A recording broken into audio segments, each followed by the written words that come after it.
It's all you, it's all WSU. Live from Zeppo's, alongside Cougar head coach Mike Leach, here's the voice of the Cougars, Matt Chazanow. We are live here at Zeppo's. It is that time of the week. Great to see everybody.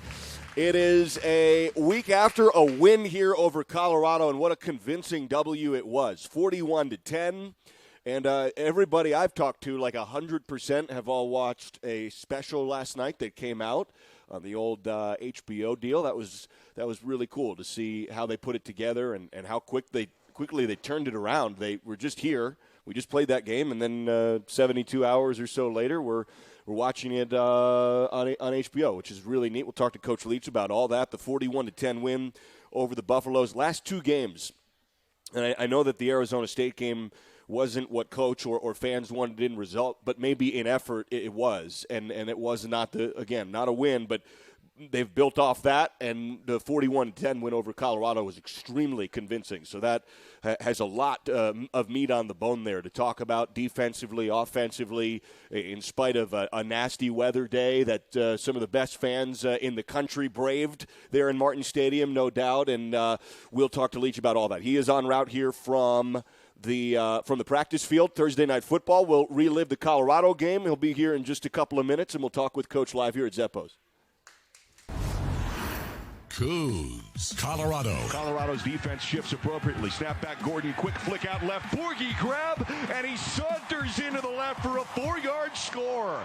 And with 8:42 to play in the first quarter, the Cougars march 69 yards for a touchdown at 6-0 Washington State. Montez play fakes, glides near side of the field, throws it up, it's intercepted. Skylar Thomas on the move, far side of the field, 35-yard line. Far sideline, he's pushed out of bounds inside the 30, and Skylar Thomas with the big defensive play. Defensively, we played consistently, and we had foreshadowing of it, I thought, last week, but we played more consistently defensively, and I thought we ran to the ball better, too. Snap back to Gordon, Borghi to his right shoulder. It's a toss over the middle. Catch made Patman. First down, 10 angle. Center of the field. Touchdown. A 22-yarder to Big Dez. And it's the second pass TD of the first quarter. Gordon tosses it over the middle. Patman does the rest. 6:53 to play first quarter. It's 13-0 Cougar. Getting two now at the Buffalo 47. Snap back Gordon. Handoff Borghi. Turns the feet. Breaks two tackles. 40 off to the races. 35-30. Accelerates 25. Borghi sheds another tackle all the way to the goal line. Touchdown, a Borghi explosion with 22 seconds left first quarter. Big 3rd and 7. Cougs have forced 3 Colorado field goal attempts, 1 a 4th. 3rd and 7 from the Coug 15. Snap back Montez. It's a corner blitz. Under pressure, flushed out right. Throws it to the end zone and is intercepted. George Hicks back in the end zone. Oh, man, defense did awesome. 3 takeaways puts us in a great position to win a football game, So winning the turnover margin's huge. 2:20 to play third quarter. Snap back Gordon. Tosses it deep down the right side. It is into the hands of Arconato in stride. Touchdown. Brandon Arconato, welcome back. A 44-yard score. And it's 30-10. The Cougs have jumped back out big on Colorado. Arconato being back, the little security blanket, finding the holes on 3rd down. He does an unbelievable job. So having him back with the boys, is unbelievable. He's just such a steady guy. He's not a loud guy, but he's one of those guys that's so pleasant. You like having him around. All the crowds do. And then, he's got a sense how things are supposed to be set up, and he's always open. Gordon fade pattern left side of the end zone. Tay Martin over the shoulder. A 1-yard hook up to Martin for the touchdown. 37-10. The Cougs have busted it open. Takes the snap, knee high, play fake. Pops it over the middle. It's intercepted. Marcus Strong off to the races with a cavalcade of blockers. 25. Turns the corner 20. Strong accelerates to the 10. And it's 1st and goal for the Cougs. Far side of the field. And the Cougs with a convincing, commanding 41-10 win over the Colorado Buffaloes. More from Zeppo's after this on the Washington State.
This is the U.S. Bank Cougar Coaches Show. Give us a call on the bookie call-in line at 866-COUG-TALK. That's 1-866-268-4825. Now, back to the show. We're back here live at Zeppo's. It is that time of the week. It's great to be with you. Coach is en route from the practice fields on a gorgeous, crisp fall afternoon here. You know, remember a couple weeks ago we had that snowfall that came out of nowhere. That was super early. And now we're back to, 50 degrees, 55 or so, and really pleasant, beautiful fall colors. And so here we are, a 41-10 victor over Colorado. Washington State got 41 points and holds the Buffaloes to just the one field goal in the first half, up 24-3, and had a couple of field goal misses in the ball game, which is, partly luck, partly skill, but nonetheless. They held him to that one field goal in the first half, and then an actually direct snap Laviska Shenault run for a touchdown. The wide receiver took the snap and ran it in 6 yards and got the score that way. So Washington State does not allow a passing touchdown to a team that had scored 34 points against Arizona State and beaten the Arizona State Sun Devils in the 30s, which was pretty impressive, actually. And now a really big game and a really tough game against a Duck team that's ranked 11th in the country and is 4-0 in the pack. And, of course, everybody knows all the intertwining storylines, not only of the history of these Pacific Northwest rivals, but very specifically these two contemporary iterations of Washington State and Oregon, specifically and especially the coaching staff for Oregon, which is half Washington State's. Essentially, Joe Salavea was here for 5 years, 2012 through 2016. Ken Wilson was here for 6 years. Jim Mastro was here. David Yost, who is now in Lubbock, actually, he's the offensive coordinator at Texas Tech. He went to Eugene.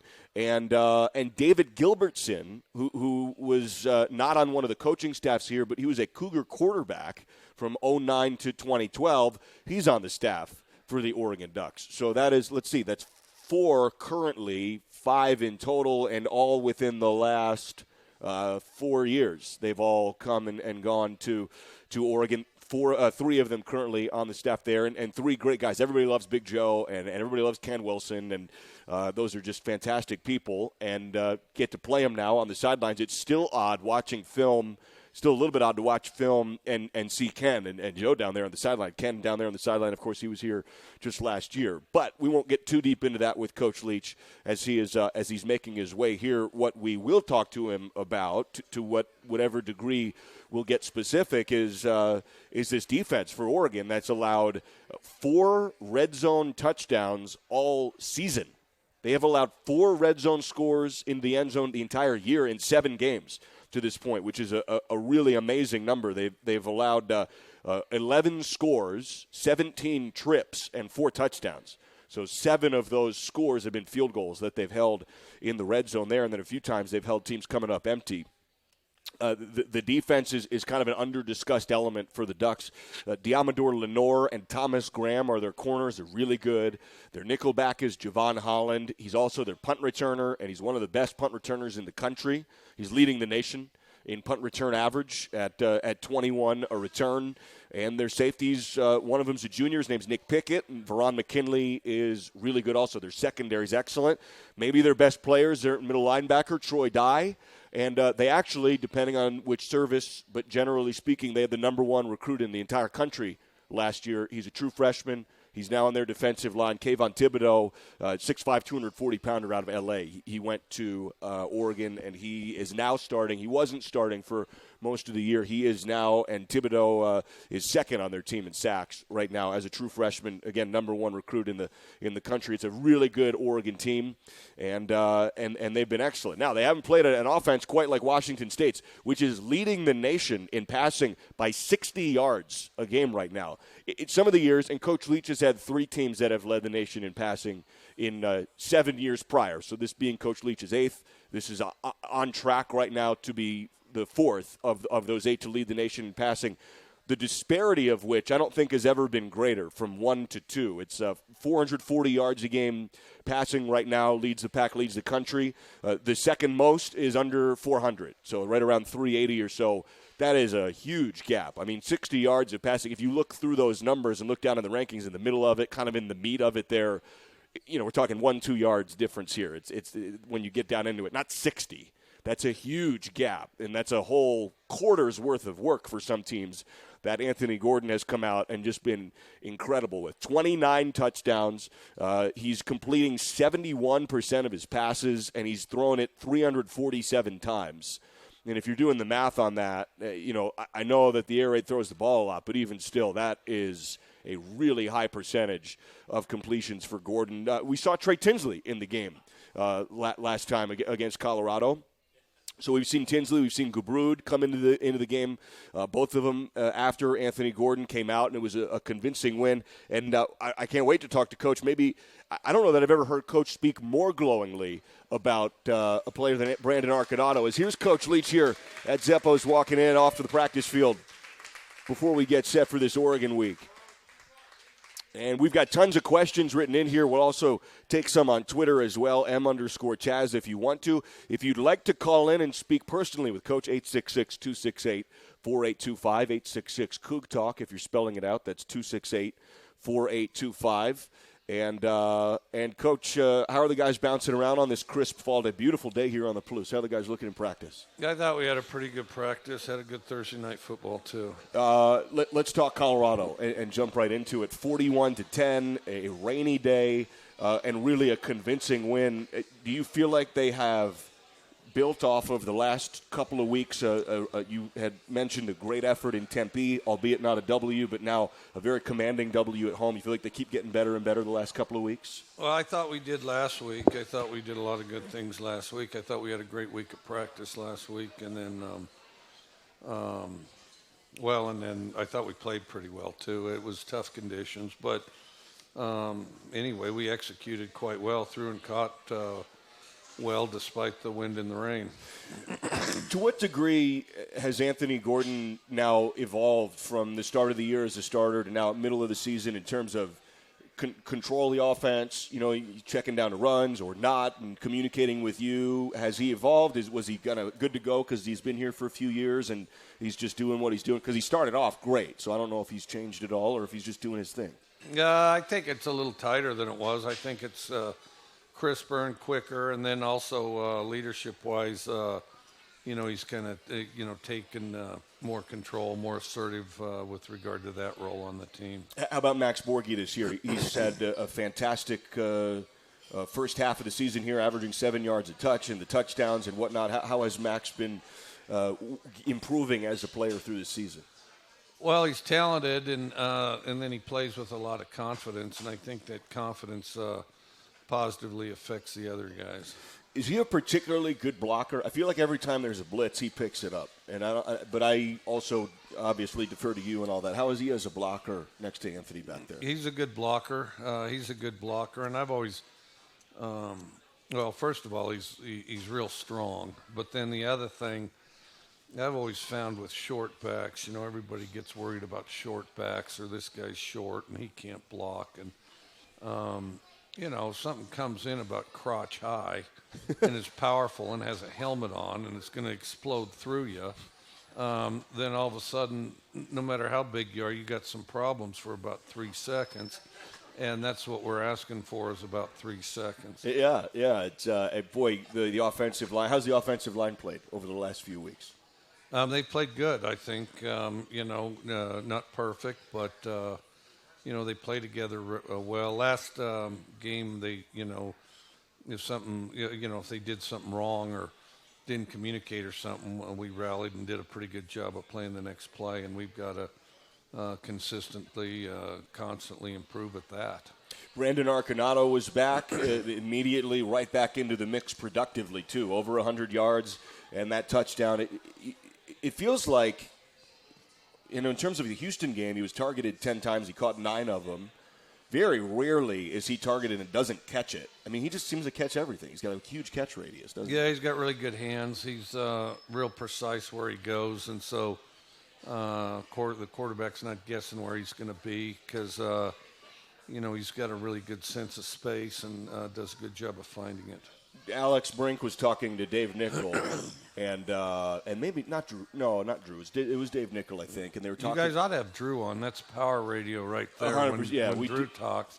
We do need to get him on. And kind of the anti-hero of this generation, and definitely livens up that radio show with you and Emmerich on it. Yeah, we'll need to see if Super Dave can wrangle Drew Hollingshead. You're right. We need to do that. Get him back on there. And he can bury former legends in the mud. And, just say and dismiss some of the greatest accomplishments in the history of this country in the past. Right. He's the only man in America to bury Babe Ruth. And I thought, what are you doing, Drew? And he means it. He means it. It takes a big shovel to do that.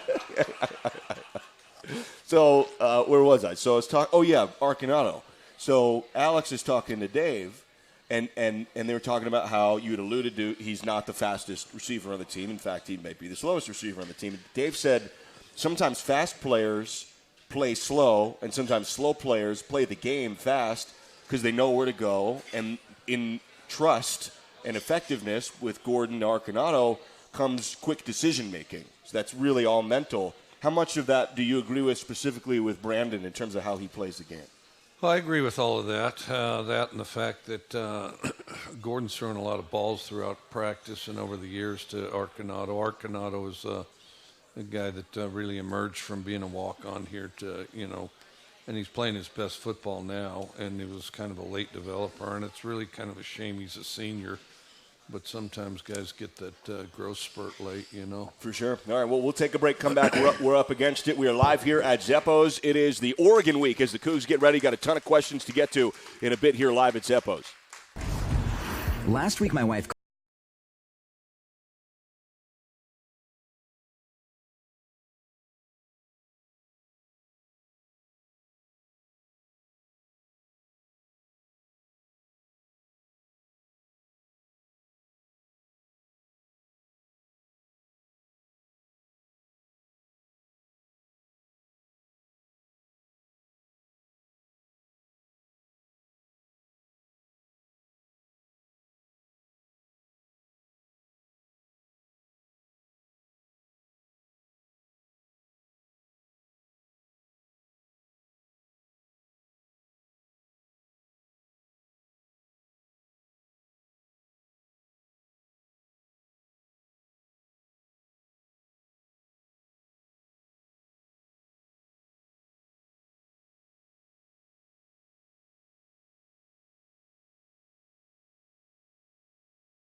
The country since 1863. That's U.S. Bank, equal housing lender, member FDIC.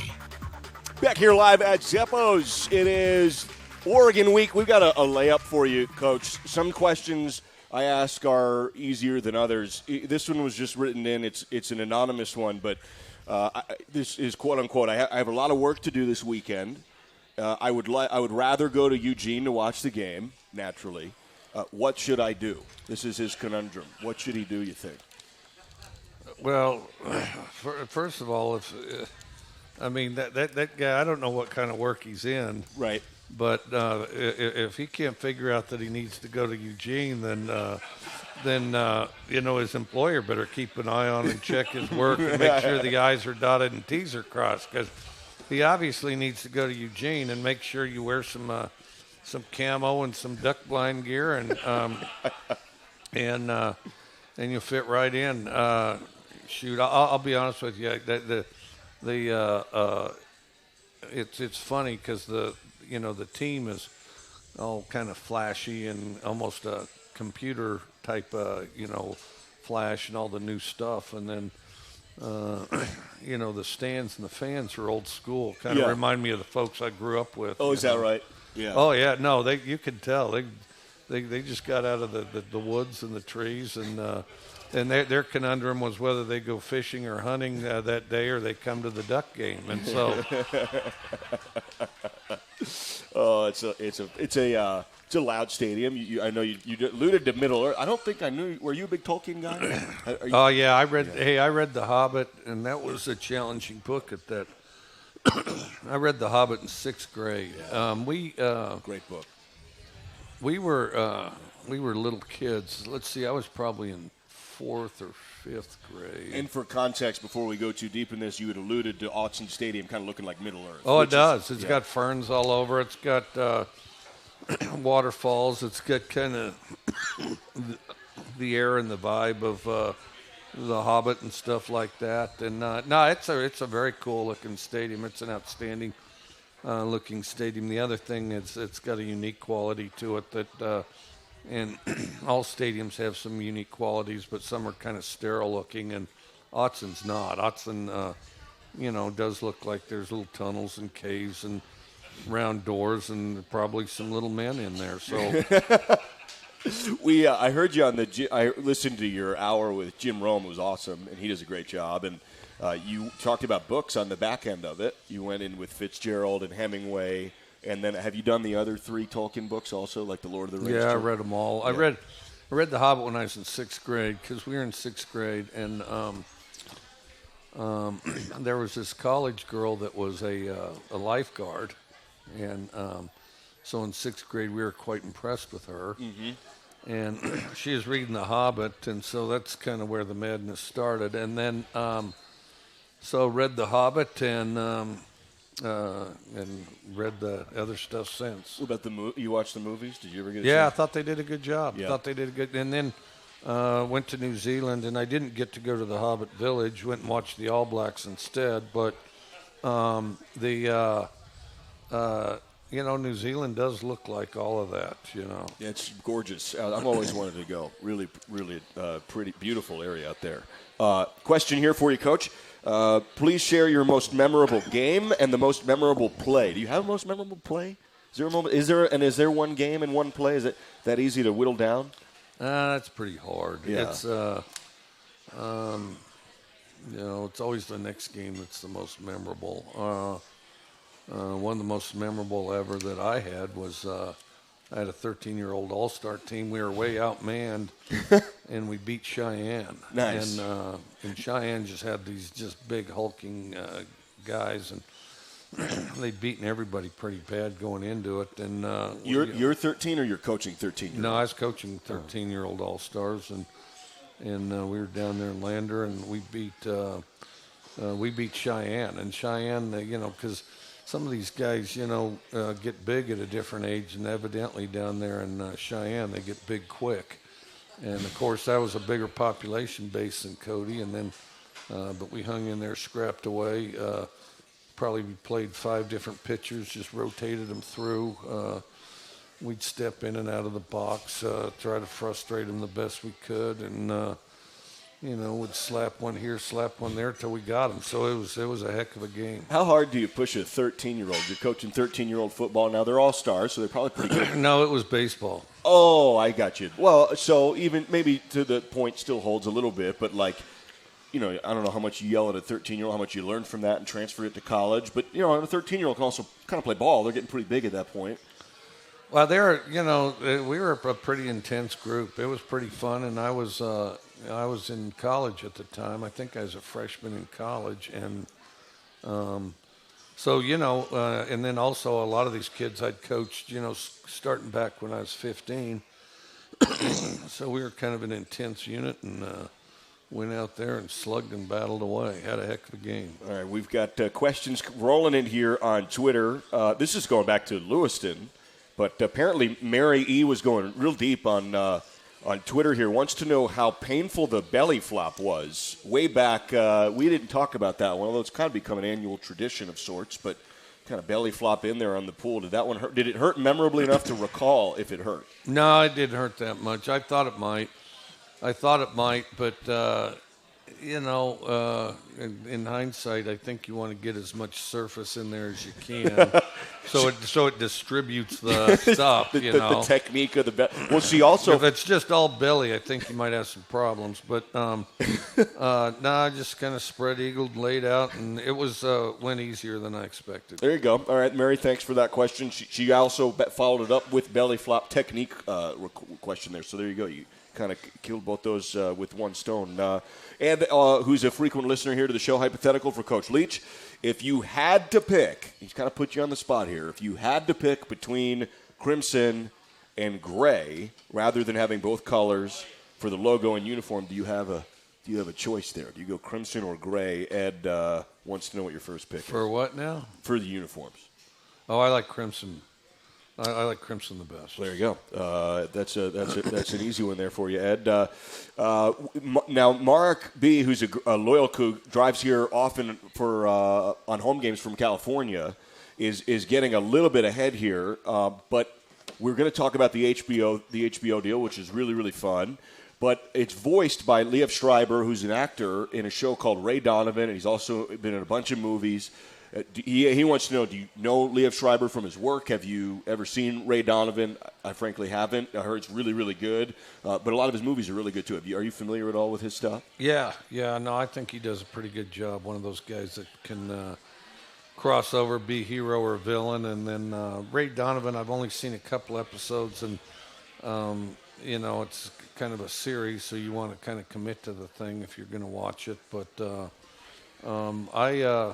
and it seemed like it, was shaping up, could be pretty good. So, but I can't give it a full evaluation, and he's somewhere in the middle in the Ray Donovan as far as that goes. Sure, for sure. Thank you, Mark, and always good to see you here in Zeppos. Mark from Riverside. Rolling through here, these questions. Katie Walsh, this is not that easy to answer necessarily. Name one person, dead or alive, you'd like to have a conversation with. Oh, well, there's an awful lot. Got a few billion choices there. That's not. Yeah, there's an awful lot of dead people. Yeah.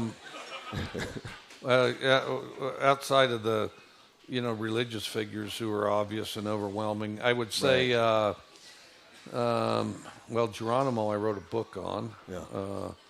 Billy Martin, who I always wished I'd met, before he passed away, because he was one of my favorite coaches of all time. And then Bear Bryant, he'd be a good one too. Vince Lombardi. I mean, the list goes on. Yeah, and there's on. so many. Thank you for that question, Katie. Thanks for listening. We're going to skip down a little bit here. Do you have, Daniel Hayes asks you, Coach Leach, what's your favorite college football stadium you've been at? Not Martin Stadium, but do you have I don't know if you have a favorite you've been. I know the Mississippi State locker room story. That's one of my favorites, frankly. But the stadium with LSU. LSU was outstanding. LSU, and it's not all just in the stadium, outside the stadium. I mean, they're all lit up all day, and you used to play them at night, then you go in there and, you don't realize how big a Tiger is until you get to see him at LSU. And then LSU has a funny quality where if you're playing better than their team, they'll cheer for you. Huh. And then, get up, start playing Hold That Tiger, where they don't just, play. They're shaking band instruments around, probably hitting one another in the head from time to time, and then you want maximum hostility on the road, right? That's part of the judgment of a road. Except for that, they're not maximum. They're hostile when you come in. They'll moon you. They'll flip you off. Little old ladies with their grandchildren will flip you off, and then just passion. You want the passion. I like that, but then they kind of appreciate good football play. Like if you do some reverse or something, LSU's gonna. a number of fans in there are going to cheer for you, just because they know the game. They like the work, And then the other thing where my imagination kind of runs wild a little bit, and I kind of wish somebody'd write a book on it, and maybe it's not as interesting as it looks to me, but they have these old dorms embedded in the side of the stadium, that are essentially like box seats. Huh. I mean, and I don't know what it took to get in those dorms back in the day, but literally, and I don't know that they use them as dorms anymore, but in the side of the stadium, there are dorm rooms where the windows look out on the field. You can see the game from your dorm room. Well, at one time you could. Maybe they've adjusted. At one that. time you could. I mean, that's awesome. not to be confused with that one hotel in the Toronto baseball field where sometimes people would leave the windows open or the curtains open. Is that still a thing? I don't know. It used I'm to getting be. a yes from the crowd. Yeah, it's still a deal. Are they still doing that? He stayed there. Yeah, Toronto fan. He closes the blinds though. He knows. Yeah, that's cool. Yeah. I didn't realize that. Wow, what a great dorm room in Baton Rouge. That's incredible. Maybe Dave Emmerich would kind of open his office up for such a thing, be able to watch the game, as like a goodwill gesture. Or like Drew Hollingshead maybe would do such a thing. Well, I have thought about moving into my office because it's a very pleasant place, and I don't get to spend much time there because I'm always in front of the projector. Right. But you wouldn't mind. And the computer in my office has never been turned on. But I have thought that it would make a pretty cool loft. Yeah. Great desk, too, for schoolwork. Yeah, I'd probably put the bed there, but right. you got to have everything in there. I have to get a microwave, I suppose. Yeah, right. You need some food. Oh, that's awesome. But about Toronto, that's really, really funny. All right, thank Daniel for that question. Hey, here's a good one. And we haven't done this yet, and it may be coming to Seattle. Brendan Smith, who's a Coug here, he coaches ice hockey. Wants to know if you're a hockey guy. Do you have an NHL team? What's your? We haven't talked a lot of hockey. I don't think we've ever talked hockey before. What do you think? I did go through a hockey phase, and hockey, I guess that's the best way I'd describe it, because I've gotten into hockey a couple times, and it's kind of a phase. And to be perfectly honest with you, and I didn't grow up with hockey, but it has kind of a WWF quality to me, where there's a lot of energy, and it's exciting, and it's fun, and the worst thing they could ever do is take the fighting out of hockey. And then because they don't get hurt anyway. And so then it is, it's a very fast sport, exciting to watch, and then and just a lot of energy around a hockey game. I was a Kings fan when I was going to law school in L.A. because you try to figure out nearly anything to do other than law school. And so then, we'd go to the Kings games there at the Forum, and that was right before they got Gretzky. That was towards the end of when Edmonton was winning everything, and then, but they had a real cast of characters there for the Kings. They had Luc Robitaille, who was just this really slick score guy. They had a guy named Dave Tiger Williams, who would just viciously hit anybody and everybody. Not the biggest guy, but he would knock the hell out of you. And then my favorite player at the time, and I lost track of where he ended up, part of it because, he is both a good scorer. He's a forward, but he is both a good scorer and would mix it up pretty good too, was a guy named Bernie Nichols.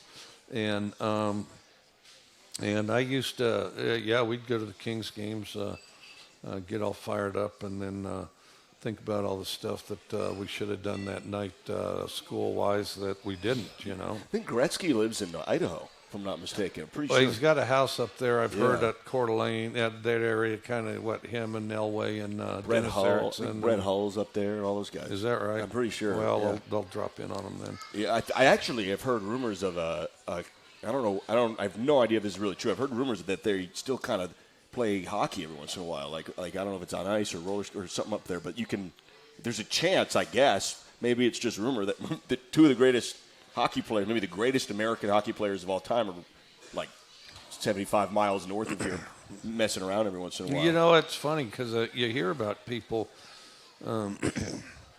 Charles Schultz, the cartoonist for Peanuts, used to play hockey when he was an old guy, and then down in Key West they have a rink outside, southernmost hockey club, okay, and then there's a lot of Eastern Bloc folks there in Key West, and I'll ride my bike by there, and they'll be having these intense games, and there's a lot of languages being spoken other than English out there. I mean, it'd be Czechs and Russians and Ukrainians and everybody just teeing it up and letting it rip, and and they can skate like crazy. Well, that's the thing about hockey that's amazing. Like, if you gave me a stick and a puck, I'd probably fail at that. Throw skates on me. You're doing this whole other activity while you're doing the sport. They throw it on ice. I mean, it's really a high degree of difficulty. Roxy Bernstein plays hockey, the telecaster for the Pac-12. I guess. Yeah, I've never played hockey, but speed and sticks has a certain appeal to it. Yeah, they hit the heck out of each other. Yeah, it's really fun live. I'll tell you, a great sport to watch is that in the Irish play it. It's called curling. Okay. So they got a ball that's crazy hard. Okay. It's like a bait, and so they'll just whack that thing as hard as they can. Then they have sticks, and so they're hitting each other with those sticks in between, and then plowing into one another. Like hockey, or like lacrosse? It'd be kind of like field hockey, but then they can use the end of that stick in such a way that they can lift the ball up and kind of hold it at the end of this kind of plate-like thing on the stick. Okay. And then they can also flip up and bat it like a baseball, and here it comes. Nice. It did be worth. And I don't begin to know the rules. I suspect it's something like soccer or something, but with this ball. But I don't begin to know the rules to it. But the thing is it's worth a pause anytime you rarely run across it on TV, because there's people getting knocked all over the place. Oh, that sounds awesome. When I hear curling, I think of the Olympic sport where there's zero contact and they're like, if they, they're on ice. Or maybe it's hurling or something. Okay. I don't know. Maybe. Well, it may be. Now, there's curling clubs, which is really an excuse just to tap a keg. That's honestly what there's no doubt. It's like shuffleboard, except you only get one deal. Right. Oh, that's awesome. So, Brandon, thank you for listening. Thanks for that question. We're up against a break. We do need to take it. We are live here at Zeppo's. We got a lot of questions rolling in here, a lot of write-ins still to get to. And, of course, we got to talk about the Ducks live here at Zeppo's. At Boeing, we support events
Interact with the show. Give us a call on the bookie call-in line at 866-COOG-TALK, 1-866-268-4825. Live from Zeppo's alongside Cougar head coach Mike Leach. Here's Matt Chazanow. We are back here live at Zeppo's. It is that time of the week. We're talking football, talking all kinds of things, taking questions here. If you write your question in here in person, we will do everything we can to get it on the air here. This is a quick one. I don't know if I know you're not. You may not even really.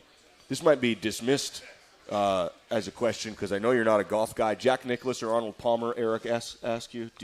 I'd say Jack Nicklaus. I mean, as a kid, if I went past and this was not one of the qualities I liked. My dad would watch golf. Yeah.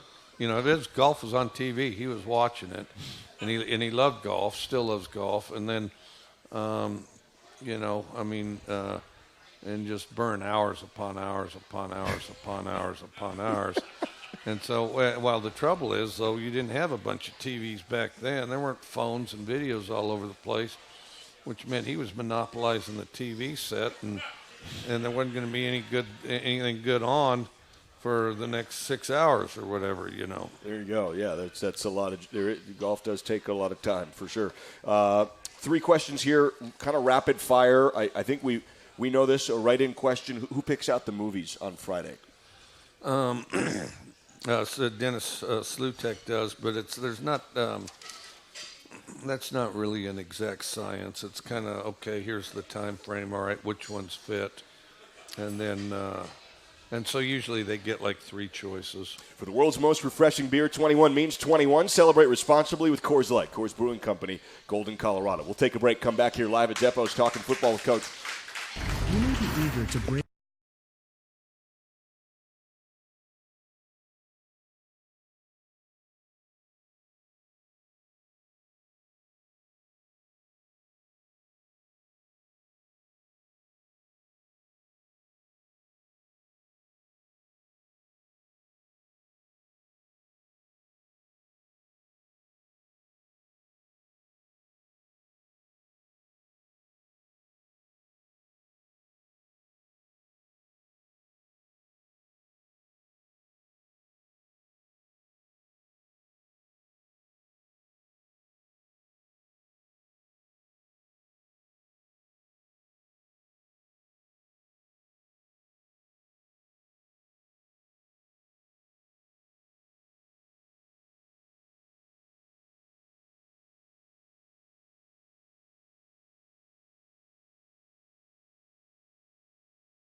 Preview, Coors Light, the world's most refreshing beer. Back here live at Zeppo's, we're talking football. It is Oregon week, a Pacific Northwest rival. The Cougs will head to Eugene tomorrow and take on the Ducks for a 7:30 p.m. kick in Autzen Stadium. It is that time of the show where we talk a little bit of ball here. What do you see from this year's version of the Oregon Ducks specifically? Looking at film here, what do you see? What pops out to you? You know, they're strangely similar to how they always are. They're real fast.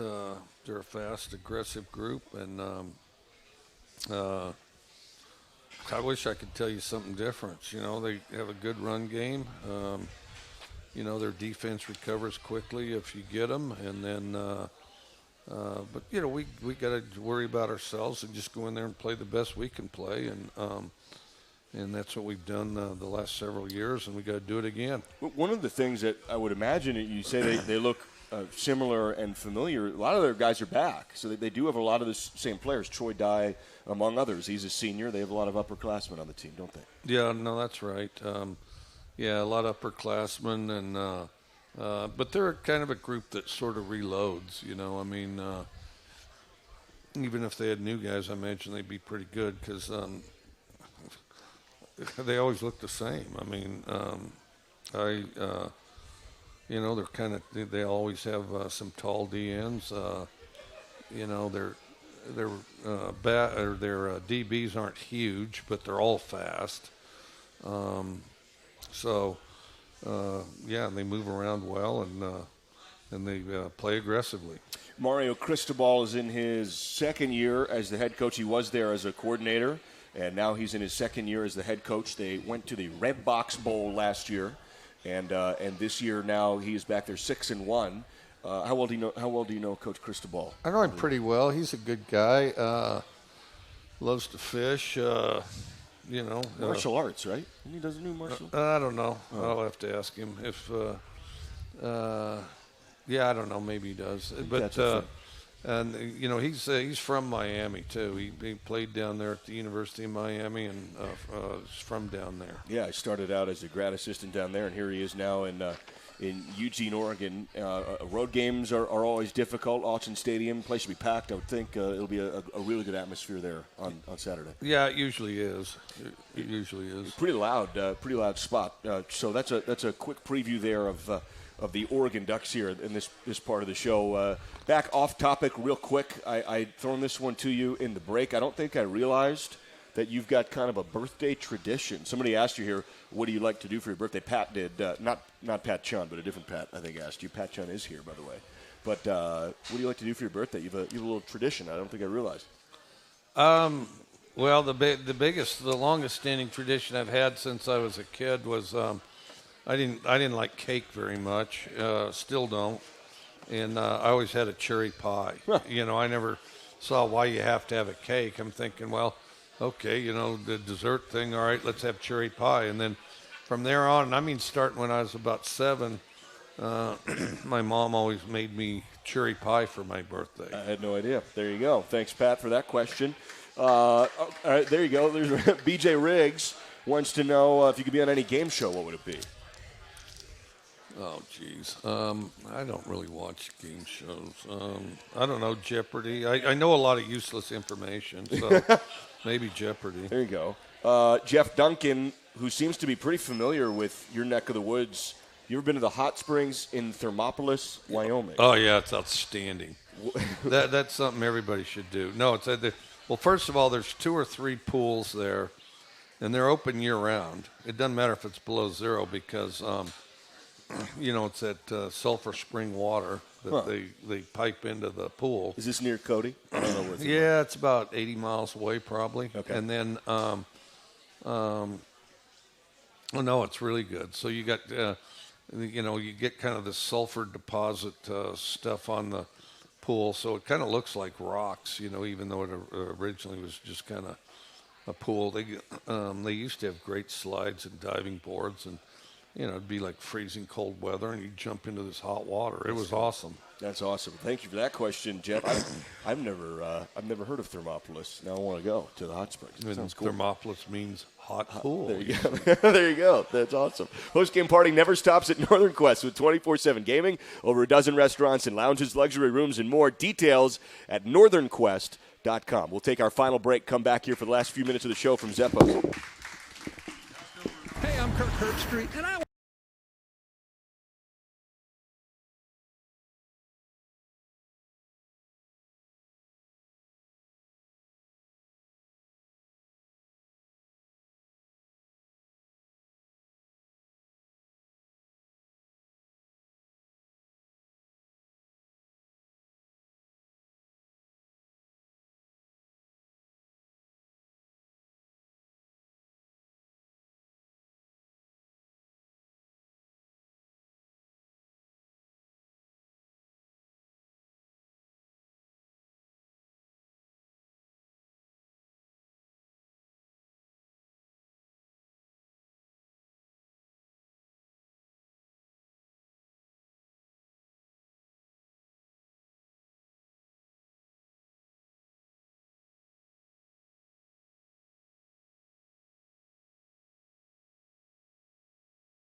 the bookie call-in line at 866-COOG-TALK. That's 1-866-268-4825. Now, back to the show. Back here live at Zeppo's. It's our final segment. We've got a couple of minutes left here in the show. About, 3 or 4. Angela, I believe, Angela, I think, wants to know if you eat duck. Do you enjoy dining on duck on this duck week? I don't order at restaurants, but growing up, we shot a lot of ducks, and then, our thing was, if you shoot it, you eat it. And so between me, my dad, and my brother, there was trout everywhere. There probably 2 out of 3 would get deer. 2 out of 3 would get an elk. Probably 2 antelope in there. A ton of rabbits. Antelope's big, right? Real big. No, antelope's not that big. Okay. It's kind of little. It's an antler thing. I just don't know. Yeah. And then sage chickens, doves, occasionally bluegrouse, which bluegrouse is really good. Is it? Oh, yeah. All white meat. Pheasants, ducks, maybe a few geese. And kind of 6th grade on, I'd have duck meat sandwiches. And the key is to slice it really thin because duck gets dry. And I'd put Heinz 57 steak sauce on, tomato, lettuce, and I'd have it almost every day. And you slice it thin so it's moist, but also so you can see the buckshot. And occasionally you miss a piece of buckshot and have to spit out a BB. Yeah. Hey, thanks so much, everybody who's here in attendance. Great to see you. Thanks for those who listen. Jerry Kylo does such a good job getting us on the air. Jake Eisenberg back in the studio. Thanks to Coach. And Coug football, there's a watch party here Saturday night. Bingo and bowling. All proceeds go to ASWSU Cougar Health Fund. As we are live here at Zeppo's, wrapping up the show, we're here at Zeppo's. Great to talk to you. Go Cougs.